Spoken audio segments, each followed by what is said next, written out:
Oh, you know, just hanging around in isolation. I created this video a few days ago. It's actually stop motion, so it's a bunch of pictures combined into one.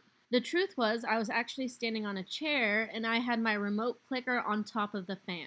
Then I took this blank empty shot of my apartment and used that blank shot to video shop out the chair in the editing process, which I will show you how to do. After uploading the photos into Lightroom, the first thing I did was add a preset to kind of give a cool film artistic look to the photos, and as you click to the next photo, you can see the stop motion. In Premiere Pro, go to File, New Sequence, Settings, frame size 1080 by 1350, which is the Instagram post dimension size. And then I'm going to export all of my photos into a desktop folder, and then I'm going to bring those photos into Premiere Pro, and I'm going to change the duration of each photo frame to 0.03, which just makes a really short duration for each clip. And then I'm going to take each frame and snap them together until they're all totally crumpled together into one sequence. Now that all the frames are binded together, as we move the scroller, you can see the sequence of the stop motion really come out in effect. I'm going to export that, and I'm also going to export the photo of just my empty apartment. The layer of just my empty apartment is going to go on top of the other layer of me going around the fan.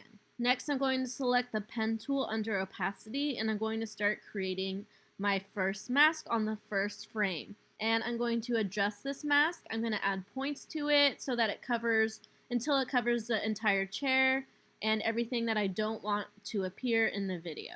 Because of the position of the chair, each mask is going to be entirely different for each frame. So I'm going to go frame by frame and create a totally different mask for each frame. Feather each mask at 2 pixels only so that the edges of the mask are really sharp and refined. Keep the opacity of the top layer, the blank layer, at 0 so that you're still able to see the layer below that one of the chairs and the books, which is just going to make it easier for you to mask away the chair and the books. And then when you bring the opacity of the top layer back to 100, the chair and the books disappear. So I'm going to repeat this process frame by frame.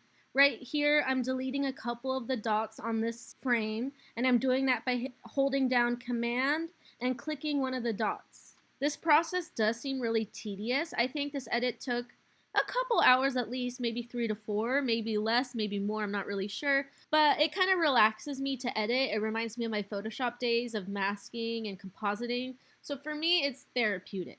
This is the final edit, which has become one of my favorite video edits. I just love how it's a perfect loop, and it's just kind of silly and quirky, which is just so me and very unique, which I like. So that was really fun to see that come together. I thought of the idea when I was trying to go to sleep at night and I saw the fan. I was like, I should just be spinning around it. Like, comment, share, subscribe so you don't miss future videos. And if you have any questions, write me a DM on Instagram or drop a comment here.